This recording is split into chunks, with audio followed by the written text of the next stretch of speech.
The ATM came through again. Let's hit Vegas before he figures it out. That was the message.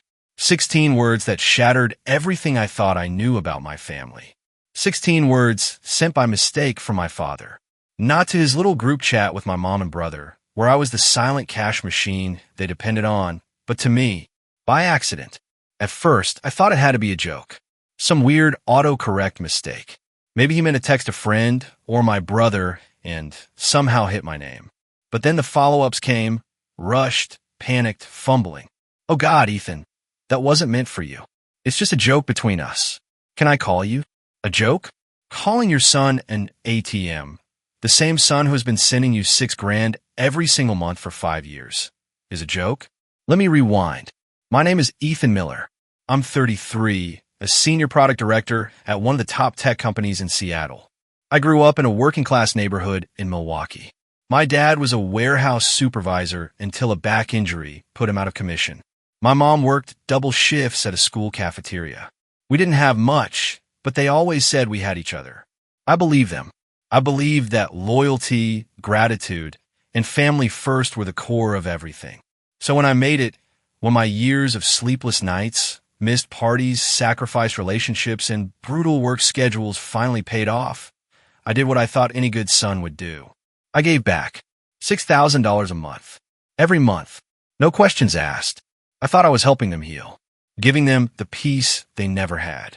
What I didn't know was that I was helping them hide their second life, hide the vacations I was never invited to, hide the luxury cars, the secret timeshare in Aspen, the renovations, the Rolex watches, the brand new Tesla parked in the driveway of the home I thought was falling apart. I thought I was building a safety net. Turns out I was funding a fantasy, one that didn't include me. The day I received that text from my dad, everything snapped. It wasn't just the message, it was what came next. The screenshots. The group chat named Miller Retirement Planning. My mother calling me too busy and naive to notice. My brother asking when his new car would be arriving. My dad saying maybe they should start hinting about wanting grandkids, because that would open up the vault. That's when I realized they didn't love me. They loved what I gave them. And once I stopped giving, I wasn't part of the picture anymore. If you've ever felt like your love, your time, or your money were being taken for granted, if you've ever wondered whether family can exploit you just like strangers can, then keep watching.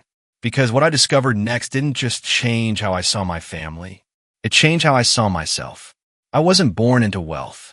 My childhood smelled like overripe fruit in discount bins and box mac and cheese. Our heater made strange clanking sounds in the winter, and during those harsh Wisconsin snowstorms, you could see your breath in the hallway. My dad, Robert Miller, was the type of man who believed in working through pain. He hauled crates and operated forklifts at a local distribution warehouse, his back permanently bent, his palms cracked and calloused. My mother, Susan, was the glue. She wore slip-resistant shoes and a cafeteria hairnet 5 days a week, fed hundreds of kids while trying to save enough for just one family vacation every 2 years. She made everything stretch. Coupons, leftovers, emotions. She rationed all three with a kind of quiet skill that only mothers like her possess. And then there was me, Ethan, the firstborn, the protector, the overachiever. From as early as I can remember, I understood that my family had limits. I knew better than to ask for new sneakers just because other kids had the latest Air Jordans. Birthdays were celebrated with homemade cake, and Christmas meant practical gifts, socks, gloves, sometimes a second-hand winter coat wrapped neatly in newspaper. But I never resented them. I worshipped them. Every time my father limped into the house after a double shift, I told myself I'd make it better one day. I'd become someone they could lean on. I promised it silently every night while doing my homework under the kitchen light, hunched over math books while the sound of a late-night TV sitcom flickered from the living room. I didn't party. I didn't date much. What I did was work. At 15, I was bagging groceries at the neighborhood market. At 16, I started fixing laptops for classmates to earn extra cash. By 17, I was tutoring calculus at night and cleaning classrooms after school. Every paycheck went into an envelope my mom kept hidden in a cookie tin above the fridge. She never asked. I never withheld. College was the dream. Escape was the goal. I got a full ride to the University of Washington. Computer science. I remember the night the letter arrived. I was 17, and my dad actually cried. Not a big, showy sob, just this quiet, trembling intake of breath as he stared at the page. "You're going to be the one who breaks the cycle," he whispered. I believed him. Seattle was a universe away from Milwaukee. The air smelled like rain and potential. But even then, I never stopped working. While other kids took spring break trips to Cabo, I was stocking servers in IT basements or debugging lines of code in the library at 3 a.m. My professors liked me. My roommates didn't understand me. I didn't care. I wasn't there for fun. My mom used to text me little updates. Dad's knees acting up again. Zach needs new textbooks. They're pricey. Gas is through the roof this month. I sent money. Always. Without question. It became a rhythm: study, code, work, send. I graduated with honors, shaking hands with deans in a rented suit. My dad told every neighbor on our block. He even put a framed photo of me in my cap and gown in the living room. It stood proudly next to his bowling trophies. By 26, I had my first six-figure salary. By 28, I had stock options, a corner office, and a team of 30 engineers under me. By 30, I became the youngest senior product director in Nexus Systems history. And that's when the guilt set in. My fridge was full of organic groceries. I lived in a condo with a view of Puget Sound. Meanwhile, my parents were still in the same two-bedroom home with a leaky sink and faded wallpaper. My brother Zach, 4 years younger, had dropped out of community college and moved back in. He hadn't figured anything out yet, my mom said. Still searching, so I did what I thought was right. One summer night, while visiting home, I sat across from them at the kitchen table. It was the same wobbly table I'd eaten cereal on as a kid. I took a breath and said, "I want to send you guys some money every month. To make things easier." My mom's eyes filled with tears. My dad cleared his throat and looked away. Even Zach glanced up from his phone. "How much are we talking?" Dad asked finally. $6,000, I replied. Every month. There was silence. For a moment, it felt sacred. Like the room had shifted. Like the air itself had bowed its head. "You don't have to do this," Mom said, though she didn't protest further. "I want to," I told her. "You sacrificed everything for me. Let me take care of you now." That night, I drove back to Seattle feeling lighter. Proud, like I had completed some unspoken circle. The money was sent automatically on the first of every month. And at first, every transfer came with a phone call. "Thank you so much, sweetheart. We paid off the car insurance. Finally got the leak in the roof fixed."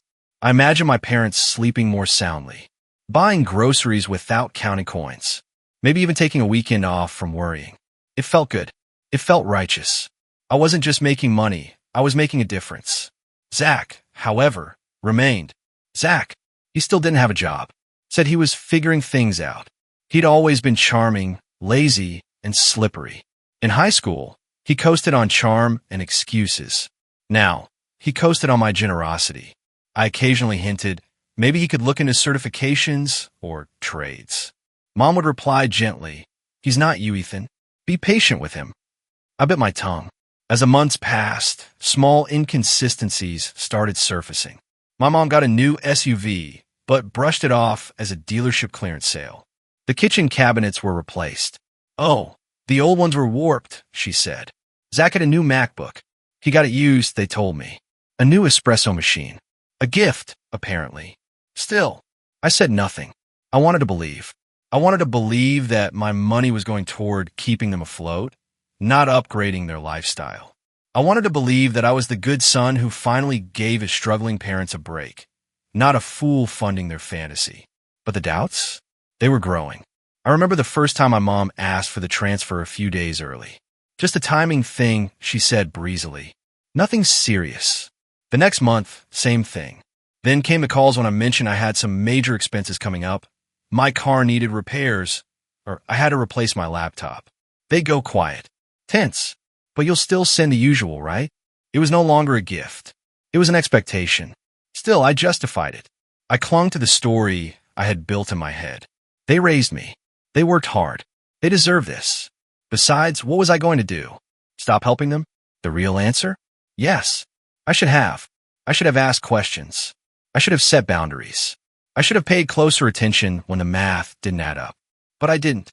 Because when you spend your whole life trying to make your parents proud, when your identity is so deeply wrapped in the belief that you're the responsible one, the worthy one, you don't let yourself question. You just keep giving. And that's exactly what they counted on. Thanksgiving was always sacred. Even when I moved to Seattle, I made sure to fly home to Milwaukee every year, no matter how packed my schedule was. But this time, something felt different the moment I turned onto our street. Parked in the driveway where my mom's aging Corolla used to be was a sleek, black Tesla Model Y. For a moment, I thought it belonged to a neighbor. But when I walked through the door, Mom waved her key fob proudly. "Surprise," she beamed. "We figured it was time for something more eco-friendly." I blinked. "You bought a Tesla?" Dad came out of the kitchen wearing a fitted golf polo and what I immediately recognized as a Tag Heuer watch. "Hey, champ. Welcome back. Corporate world treating you good?" His tone was breezy, confident, almost smug. I looked around. The living room was unrecognizable. Gone was the fraying couch I remembered from high school. In its place was a leather sectional that probably cost as much as my monthly rent. The kitchen sparkled with granite countertops and stainless steel appliances. A new chandelier hung above the dining table like a crown declaring, "We've made it." And maybe they had, just not on their own. That weekend was a parade of explanations. The couch was on clearance. The kitchen had suffered water damage. The Tesla was partially financed. They smiled too much, talked too fast. And all the while, Zach lazed around in designer sneakers, scrolling on a brand new iPhone. When I asked about his job, he shrugged, still taking time to figure things out. He didn't even offer to set the table for dinner. My chest ached with confusion. I wanted to be happy for them, to believe they were finally enjoying a life they deserved. But deep inside, a knot was forming, one I couldn't quite untangle yet. Something wasn't right, and I was beginning to wonder if I'd been buying them comfort or permission to forget I existed outside of my bank account. It happened on a Tuesday. Nothing dramatic. No thunderstorm. No flickering light bulbs. Just a cloudy morning in Seattle, the kind that makes the whole world feel like it's been muted. I was working from home, buried in a presentation for a new product pitch. My second monitor glowed with graphs and rollout timelines. My coffee had gone cold, but I hadn't noticed. I was in the zone. Then my phone buzzed. Normally, I'd ignore it, especially with a looming deadline, but something made me glance down. Maybe it was instinct. Maybe it was timing. It was a message from Dad. The ATM came through again. "Let's hit Vegas before he figures it out." I stared at the screen. My first reaction was confusion. Did he mean to send this to someone else? The wording, the tone, it didn't read like something meant for me. It read like a joke, a private joke, but not when I wasn't on. No emojis. No context, just a transaction report disguised as casual sarcasm. I waited. My heart thudded once, twice, 3 times. Then another message appeared. "Oh God, Ethan, that wasn't for you." Followed by, "It's just a joke between us. Don't take it the wrong way. Can I call you?" A joke. Between us? But there was no us. I hadn't been included in a family joke in years. I didn't reply. My fingers hovered over the keyboard. I could hear the blood rushing in my ears. Something sharp twisted in my gut. And then 3 dots appeared. Dad was still typing. Then stopped. Started again. Stopped. I could picture him panicking, pacing, maybe even yelling at my mom or Zach to help him craft a cover story. Then my phone rang. I let it buzz twice before silencing it. "No, you don't get to skip this." I texted back. "What did you mean by that? Be specific." In writing. "I'm calling Mom right now." No response. I waited 5 minutes. 10. I opened Slack, tried to focus on my team's messages. Someone asked if we could delay the QA timeline. Another sent a meme. None of it registered. I was somewhere else now, mentally, emotionally, somewhere darker. Then my phone buzzed again. It was from Zach. "Bro, please don't freak out. It was just a dumb group chat. We didn't mean anything." Group chat. My stomach sank. What group chat? I typed. "Send me screenshots. All of it. Or I'm done. I swear to God." 20 minutes of silence. Then finally a ping. An email. Subject. "Screenshots. Please don't hate us." There were over 40 attachments. My hands trembled as I clicked the first one. The chat was called Miller Family Finance. Participants: Dad, Mom, Zach, Nomi. The first message was from 3 years ago. Dad, deposit came through. Ethan's contribution received. Mom, thank God. I was worried after he mentioned cutting back.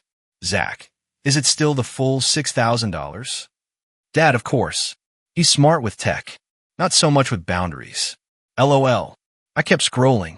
Mom, the ATM is paid out. Vacation fund is looking good. Dad, don't call him that on here. He might see it. Mom, he never checks my phone. He's too busy working to notice anything anyway. Zach, should I start looking for that Jeep? My hands were cold. My mouth was dry. Each message chipped away at everything I had believed about my family. Each line was another nail in the coffin of a relationship I'd built my whole life around. They joked about me. They tracked me. They discussed future asks. There was even a spreadsheet titled Ethan Allocations, listing my monthly deposits and how they were being used. Only about 15% went to actual bills. The rest? Zach's car payments, Dad's golf club membership, a spa membership for Mom, a trip to Hawaii, a down payment on a timeshare in Aspen. Mom, we should start planting the grandbaby idea. That'll open him up more. Dad, right? Emotional bait works every time. Zach, he's overdue for a guilt trip anyway. The cruelty was casual, like brushing lint off a jacket. They weren't plotting in anger. They weren't even conflicted. They were just entitled. I stopped halfway through the thread, my vision blurry. I hadn't cried in years, not even during breakups or work meltdowns. But right then, the tears came hot and fast. Not just from pain, but from sheer humiliation. What kind of person doesn't notice they're being used for years? What kind of son does that? I sat there for an hour, reading, rereading, cross-checking the dates, piecing together all the lies. The roof leak that never happened. The hospital bill that was just a cover for Zach's gaming rig. The month they begged me for early payment because the water heater broke. They were actually booking flights for a Caribbean cruise. And worst of all, the conversations about me. About how I'd never say no. How I was addicted to being the good guy. How guilt was his soft spot. They knew me. They knew exactly how to manipulate me. And I had let them. That night, I couldn't sleep. I kept seeing their faces, smiling at Thanksgiving dinner, telling stories about sacrifice and struggle, hugging me like nothing was wrong. How long had they been laughing behind my back? How long had I been the fool? The next morning, I called in sick. Not because I was actually sick, but because I couldn't function. My mind was spiraling. I couldn't finish a sentence, let alone lead a product meeting. My whole reality felt cracked down the middle. I texted Jordan, my best friend. You busy? Always. But not for you. What's up? I sent him the screenshots. He called instantly. Jesus Christ. Ethan, he said softly after skimming them. This is abuse. Financial abuse. I hadn't thought of it like that. But once he said the words, it all clicked into place. It wasn't just manipulation. It wasn't just emotional guilt. It was systematic exploitation. My whole life, I had been conditioned to believe that love meant sacrifice. That family came first. That being a provider was the highest badge of honor. I had built my identity around giving, and they had built their comfort around taking. That night, I sat alone in my condo, the city lights of Seattle flickering through my windows. I pulled up my banking app, stared at the auto transfer scheduled for next week. $6,000. Just like clockwork.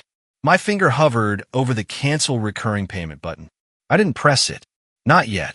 Because a part of me, some small, broken part, still whispered, maybe this is all a misunderstanding. Maybe if you just talk to them, they'll explain.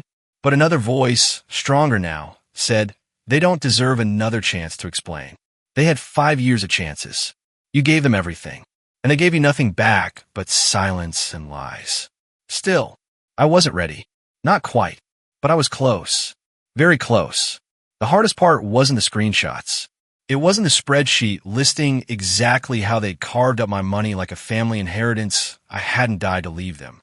It wasn't even the fake stories they spun about hospital bills, roof leaks, or Zach needing therapy that never happened. The hardest part was the silence that followed. I didn't call them. They didn't call me. No apology. No explanation. Just a thick, humming absence. Like they were waiting for me to cool down. To do what I always did. Rationalize, forgive, keep the peace. But this time I couldn't. I didn't eat for 2 days. Couldn't sleep either. I'd lie in bed staring at the ceiling, my mind running loops through every birthday I'd paid for, every weekend I skipped to take on overtime shifts, every Christmas bonus that went straight to their account instead of into my own future. I went back and read old texts from my mom, trying to find traces of love between the requests for just a little more this month or one-time favors. There wasn't much. Even her I love yous were often sandwiched between passive reminders. We're proud of you, honey. You always come through. You're our rock. The compliments weren't about who I was. They were about what I could do. By Friday, I looked like hell. The stubble on my jaw was a patchy mess, my eyes ringed with shadows. My team at Nexus probably thought I had COVID or a breakup. But no one asked, and I wouldn't have known how to explain anyway. How do you tell someone, my parents stole from me, but called it love? It was Jordan again who stepped in. Saturday morning, he showed up outside my apartment with 2 coffees and that look of his, the one that said, I know you, and I'm not buying the silence. You showered today? He asked. I didn't answer. Okay, that's a no. He handed me the coffee and sat on the couch without waiting for an invitation. You're not going to lecture me? I muttered. Nope, just going to sit here until you talk. I talked. I told him everything. How I started sending money. How the lies got layered so gradually I didn't even notice. The group chat. The spreadsheet. The fake emergencies. Zach's allowance. Jordan listened. No interruptions. Just quiet nods. His brows furrowed deeper with every revelation. When I finished, I looked at him and said they used me. For 5 years. And the worst part is, I don't even know who I am without being the guy who takes care of everyone. He leaned forward. Man, that's not love. That's emotional blackmail dressed up in family colors. You didn't just get taken advantage of, you got conditioned. You've been their safety net since high school. I swallowed. So what do I do now? Cut them off. You start by canceling the transfer. I hesitated. That feels permanent. Jordan looked me dead in the eye. So was their betrayal. That night, I canceled the recurring payment. The click was anticlimactic. Just a small digital sound. But the aftershock of that decision reverberated through my entire body. For the first time in years, I felt like I'd done something for me. But it wasn't enough. I needed to understand how I got here, how I became so blind to my own exploitation. So I looked for a therapist. Seattle isn't short on them, but I wasn't looking for someone who'd tell me to take deep breaths and journal my pain. I needed someone who understood financial trauma, who knew what it meant to be used by the people who were supposed to protect you. That's how I found Dr. Grace Holloway, former clinical social worker, now a therapist who specialized in adult children of narcissistic or dependent parents. Her website tagline was simple: you are not selfish for choosing yourself. I booked an emergency virtual session. Our first call was awkward. I kept trying to downplay everything. I was never abused or anything. I told her. I just gave too much. She didn't flinch. Ethan, what you experienced is called financial abuse. It's real. It's common. And it's devastating because people rarely see it coming, especially when it's wrapped in guilt and obligation. I didn't cry during the session, but I did feel something break open in me when she said, you weren't loved. You were leveraged. She told me to start with boundaries. Not explanations. Not closure. Boundaries. Think of them as fences, not walls, she said. You're not shutting everyone out. You're protecting your energy, your money, and your mental health. I asked her if I should send them a message. She asked me, do you believe they'll take accountability? I didn't. Then what you're writing isn't for them, she said. It's for you. That weekend, I drafted a letter. Not to mail, just to say what I hadn't been able to. It began simply, Dear Mom and Dad, I know everything. I've read the chat. I've seen the spreadsheets. I know where the money went. This isn't about the dollars. This is about the deception, the entitlement, the manipulation. I gave because I wanted to, but you turned it into something else. You turned me into a bank. And when the balance dropped, so did your warmth. By the time I finished writing, my hands were shaking. But I slept that night, for the first time in days. On Monday morning, my dad finally called. It rang 3 times before I declined. Then came a text. Ethan, this is all being blown out of proportion. We were joking. You've always been too sensitive. My stomach flipped. There it was. The gaslighting. The deflection. Not a single word of apology. Just a denial of reality. My reality. That afternoon, I called Dr. Holloway again. I'm ready, I told her, for a real boundary. She nodded. Then it's time you decide what you'll allow into your life and what no longer gets access. The drive to Milwaukee felt longer than usual. I hadn't been home in months. Not since the last Thanksgiving when Mom presented her new SUV like a prize on a game show. But this time, I wasn't coming to share stories or pass mashed potatoes. I was coming to face something that had been rotting in my chest for far too long. I didn't tell them I was coming until I was already halfway there. Just a simple message in the family group chat. I'll be at the house Saturday at 1 p.m. We're going to talk. All of us. No response for a few hours. Then finally, Mom, of course, sweetheart. We're looking forward to it. Dad, glad you're ready to talk this through. Zach, okay. The house hadn't changed from the outside. White vinyl siding, a tired front porch, the same little wooden bird feeder still hanging by the window. But I wasn't the same person walking up those steps. I had been reshaped by anger, grief, and something new, clarity. When Mom opened the door, her face was made up, her smile practiced. Ethan, honey. I stepped back before she could hug me. Let's go inside. The living room smelled like lemon polish and denial. Dad stood by the fireplace, arms crossed, trying to look calm. Zach sat slouched on the couch, avoiding eye contact. I didn't waste time. I've seen the chat, I said. All of it. Every screenshot. Every word. The room went silent. No one breathed. I know about the lake house. The vacations. Zach's allowance. The fake emergencies. The spreadsheet tracking how much you could squeeze out of me. Mom's face fell. Dad's jaw clenched. Zach finally looked up. Ethan, it's not what you think, Mom said softly. It's exactly what I think, I replied. And probably worse. Dad stepped forward, his voice tight. You offer that money, son. No one forced you. I nodded slowly. Yes, I offered. Because I thought I was helping. Because I believed you were struggling. But you weren't. You were spending. Hiding. Laughing at me behind my back. That's not true, Mom insisted. I pulled out my phone and tapped the screen. A voice memo played. Dad's voice from one of the saved voicemails. The ATM came through again. Boat funds looking good. No one moved. Then I showed them the spreadsheet. The file named Ethan allocations. Line by line. Zach's Jeep. The Aspen timeshare. The fake medical tests. I looked at Zach. You knew. You benefited from all of it. You never once said a word. He swallowed. I didn't think it would go this far. I laughed once bitterly. This far? Zach, I gave you 5 years of my salary while you played video games and called it soul searching.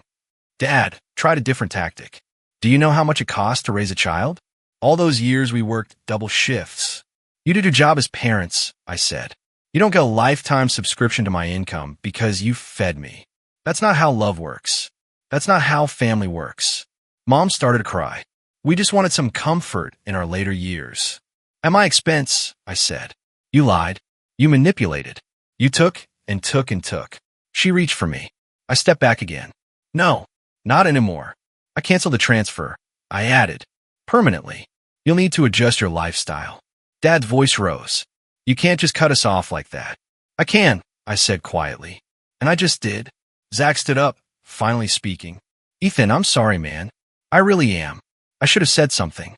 I was wrong. I looked him in the eye. Then prove it. Get a job. Take care of yourself. Stop living off the people who work themselves into the ground. He nodded slowly. I didn't know if I believed him, but I needed to hear it. As for my parents, there was no remorse in their eyes. Only fear. Fear of what they were losing. And that's when I understood this was never about love. It was about access. Access to my money. Access to my guilt. Access to the version of me who never said no. That version was gone. I stood up. I'm leaving. I'll be sending you a letter outlining clear boundaries. Don't contact me unless it's respectful and honest. And don't expect anything from me ever again, financially or emotionally, until I decide otherwise. Mom sobbed. Dad muttered something under his breath. Zach walked me to the door. I mean it, I said again. You want a relationship with me? Then you start by being someone worth trusting.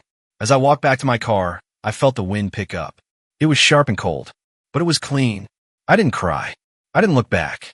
For the first time in my life, I felt free. The silence after the confrontation was different. It wasn't heavy anymore. It wasn't the kind of silence that lingered in your throat and made your heart beat louder. This silence felt clean, like fresh air after a storm. I didn't get a thank you. I didn't get a real apology. Like I was clarity, and I knew exactly what to do with it. The next morning, I made 2 calls. One to Dr. Holloway, to schedule a follow-up, and another to a financial advisor named Rachel Thompson, recommended by a colleague at Nexus. Her bio read, helping professionals rebuild after financial damage, especially when that damage comes from those closest to you. That was all I needed to read. Rachel's office was in a high-rise building downtown. Warm lighting, simple decor, and a bowl of dark chocolate almonds on the coffee table that made me feel more like a guest than a client. She listened carefully as I walked her through the last 5 years. I didn't sugarcoat anything.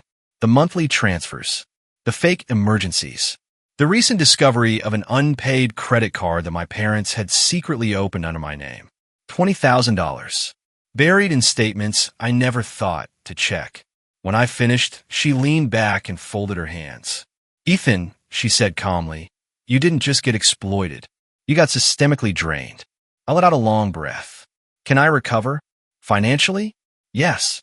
You've got a strong income, no mortgage, and decent savings. Emotionally? That's a longer path.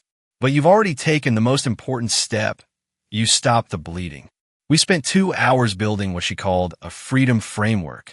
Step 1. Cancel and close every shared account. Step 2. Notify the credit bureaus and freeze unauthorized access. Step 3. Begin formal identity restoration. Step 4. Create an emergency fund just for me. No shared access, no automatic drafts. She helped me set new auto transfers, not to family, but to my retirement account, my travel fund, and for the first time ever, a future home fund. A future I had put on hold for 5 years. That night, I sat down at my kitchen table with a bottle of wine and my laptop open. I pulled up the spreadsheet they'd kept, Ethan allocations. Line by line, I rewrote it. But this time, I wasn't tracking what they had taken. I was planning what I would build. $6,000 a month. Now, going toward my future. Not theirs. I listed things I hadn't allowed myself to dream about in years. A writing sabbatical in Oregon. A road trip across the Southwest. A down payment on a little cabin somewhere quiet. A scholarship fund for kids who, like me, had to work 2 jobs just to survive high school. At the bottom of the page, I wrote something in bold. You don't owe anyone your life to prove your worth. It was more than a reminder. It was a promise. The following week, I mailed the formal letter to my parents. It wasn't emotional. It wasn't vengeful. It was clear. Effective immediately, financial support has ended permanently. Any future contact must be rooted in mutual respect. Any manipulation, guilt-tripping, or financial request will result in complete and permanent cutoff. This is not cruelty. This is protection. I sent it via certified mail. They received it 3 days later. What followed was predictable. Missed calls. Voicemails ranging from teary to furious. Texts that swung wildly from guilt to gaslighting. We gave you everything. After all we sacrificed. You've become heartless. I didn't answer. Not a single word. I had set a boundary, and for the first time in my life, I was keeping it. Dr. Holloway smiled gently when I told her everything during our next session. You're grieving a version of your family that never really existed, she said. And that's okay. I nodded slowly. It hurts less now. It's not gone, but it's not eating me alive. Because you're reclaiming your narrative, she replied. You're not just someone who was used. You're someone who woke up. That word stuck with me for days. Woke up. I had spent years asleep in a story that told me love was sacrifice, that family meant never saying no, that worth could only be earned through usefulness. Now, I was writing a new one. I started saying yes to small joys again. Brunch with Jordan, a spontaneous hike, Even a quiet dinner with Maya, the UX designer for my building who I'd been too busy or too drained to really get to know. I stopped apologizing for putting myself first. And every time I looked at my bank account and didn't see that $6,000 withdrawal, I didn't feel guilty. I felt powerful. I wasn't just rebuilding my life. I was redesigning it, intentionally, freely, and without asking for permission. The first holiday season after cutting ties was the hardest. Not because I missed the traditions, but because I had to confront what those traditions had actually meant. For years, Thanksgiving and Christmas had been less about warmth and connection and more about performance. Smiling for pictures, carrying the weight of everyone's needs, pretending I wasn't exhausted. Now that I had stepped away from it all, there was space. And in that space came grief. Not the kind of grief that knocks you over, but the quiet, lingering kind. The kind that whispers in your kitchen at midnight when the world is still. I wasn't grieving them, not exactly. I was grieving the idea of them, the version I'd carried for so long, the loving, grateful parents who'd always taught me to do right. But that version had never really existed, and accepting that truth didn't destroy me. It freed me. When Thanksgiving came, I didn't book a flight back to Milwaukee. I didn't respond to my mom's text. We still made a plate for you. You always change your mind. Instead, I created something new. I called it my chosen family Thanksgiving. I invited Jordan, my neighbor Maya, a couple of co-workers who couldn't travel home, even a barista from my coffee shop who casually mentioned she had no plans. I cooked for the first time in years, burned the sweet potatoes, oversalted the gravy, but no one complained. We laughed around my kitchen island, told stories, spilled wine on the rug, and played music way too loud. At one point, Maya leaned in and said, "I've never seen you this relaxed." And she was right. I wasn't just relaxed. I was present. There was no anxiety buzzing in my chest. No urge to check my phone in case mom needed something or dad had sent another guilt trap voicemail. That night, I fell asleep on my couch with an empty wine glass in my hand and a full heart. The weeks that followed were slow and healing. Zach sent a few messages, mostly updates, never requests. Got a job at a print shop. Moved in with 2 roommates. Trying to do better. He never asked for money. Never made excuses. I didn't rush to forgive, but I appreciated the effort, and that mattered more than empty apologies ever could. One afternoon in February, he called. I almost didn't answer, but something in me said try. He told me he was seeing a therapist, said he'd been doing some real thinking, told me he was ashamed. I let them use me as the excuse, he said. I knew they were spending your money. I just told myself you didn't care. But that wasn't true. For a moment, I didn't say anything. Then finally, I cared more than you knew. I just didn't know how to stop it. There was silence on the line. Thanks for answering, he said quietly. I'm not expecting anything. Just wanted to be honest. And that was enough. Maya and I grew closer, slowly. There was no rush, no pressure to define things too soon. Just long walks, shared playlists, and hours spent talking on rooftops and over pancakes. One night, she asked, "What scares you the most now?" I thought for a moment and said, "Trusting that people will stay, even when I stop giving." She nodded, then reached across the table and took my hand. Maybe don't think of it as stopping. Maybe think of it as changing what you give. That line stayed with me for days. Changing what I give. I didn't have to give money to be valuable. I could give time, kindness, presence, boundaries. Dr. Holloway smiled when I told her. You're not just recovering, she said. You're evolving. She was right. I no longer defined myself as the responsible son. I didn't feel the need to fix broken people. I had stopped trying to earn love with my bank account. And in that shift, I had discovered something deeper. Love, the real kind, doesn't demand sacrifice. It invites you to stay whole. By spring, I had started a personal project, one that felt like a full circle moment. The Miller Integrity Fund, not named after my family, named after the person I was becoming. It's a small foundation offering micro scholarships to first-generation college students who were part-time while going to school, the same way I did. The application asks for no GPA, just a short essay titled, How do you want to show up for yourself? Helping those students didn't trigger my old wounds.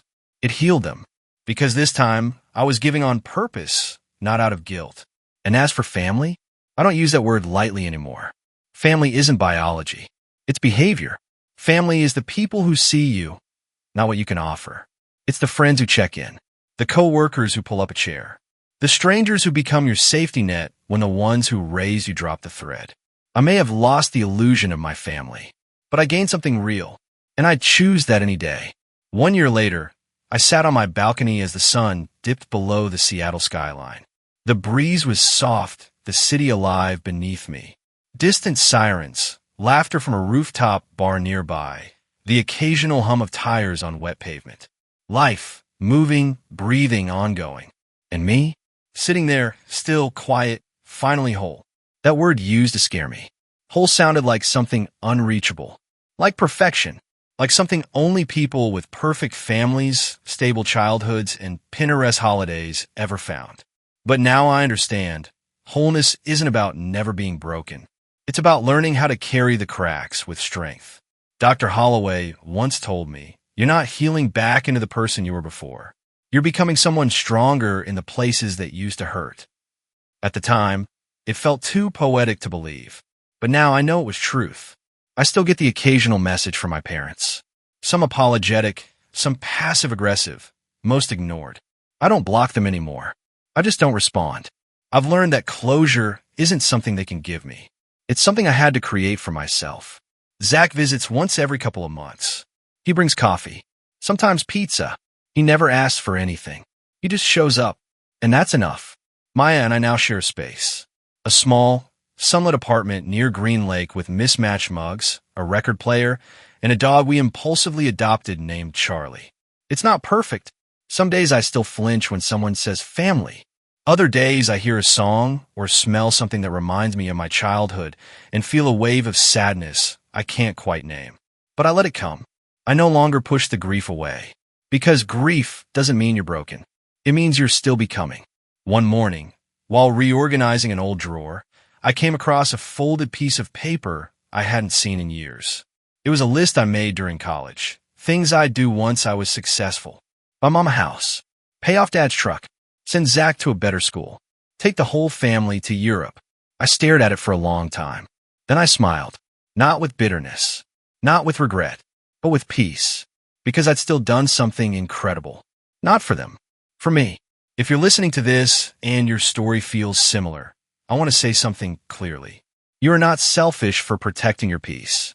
You're not cruel for setting boundaries with people who only show up when they need something. You do not owe your identity to your usefulness. And you are allowed, right now, in this very moment, to choose yourself without guilt. Because love is not a transaction, and family should never feel like a debt you're paying off for life. The most important thing I've learned? I'm not just what I give.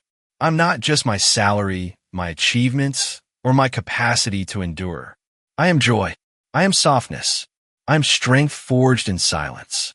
And I am worthy, even when I say no. So tonight, as I watch the last streaks of light disappear over the city, I raise a glass to the version of me who gave too much and to the version who finally stopped. Here's to boundaries. Here's to balance. And here's to every person learning to write their own definition of home. Have you ever been made to feel like your love had to be earned with money, favors, or constant sacrifice? Have you ever said yes when you really wanted to say no because the guilt was louder than your boundaries? If this story resonated with you, you're not alone. And you're not selfish for protecting yourself. I want to hear your story. Drop a comment below. Have you ever had to set boundaries with your family over money or emotional manipulation? What helped you reclaim your voice? If this video gave you strength, tap that like button so others can find it too. Hit subscribe and join a community where we talk about the hard stuff, the kind of stuff no one prepares us for. Because healing starts when we speak the truth. And sometimes the family you choose starts right here.